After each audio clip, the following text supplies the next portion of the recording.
Smart ഫോണുകൾ, കമ്പ്യൂട്ടറുകൾ, smart ടിവികൾ തുടങ്ങി നമ്മൾ നിത്യവും ഉപയോഗിക്കുന്ന മിക്ക ഇലക്ട്രോണിക്സ് ഉപകരണങ്ങളുടെയും വില 2026-ൽ കുത്തനെ വർദ്ധിച്ചേക്കും. കമ്പ്യൂട്ടർ ഭാഗങ്ങളിൽ ഏറ്റവും പ്രധാനപ്പെട്ട ഒന്നായ റാമിന്റെ വിലയിൽ ഒക്ടോബർ 2025 ശേഷം ഉണ്ടായ ഇരട്ടിയിലധികം വർധനവാണ് ഇതിന് പ്രധാന കാരണം.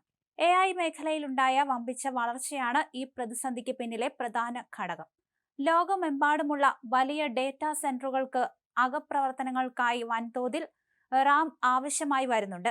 ഇതോടെ വിപണിയിൽ റാമിന് വൻ ഡിമാൻഡ് ഉണ്ടാവുകയും എന്നാൽ ഉൽപാദനം അതിനനുസരിച്ച് ഇല്ലാതാവുകയും ചെയ്തു.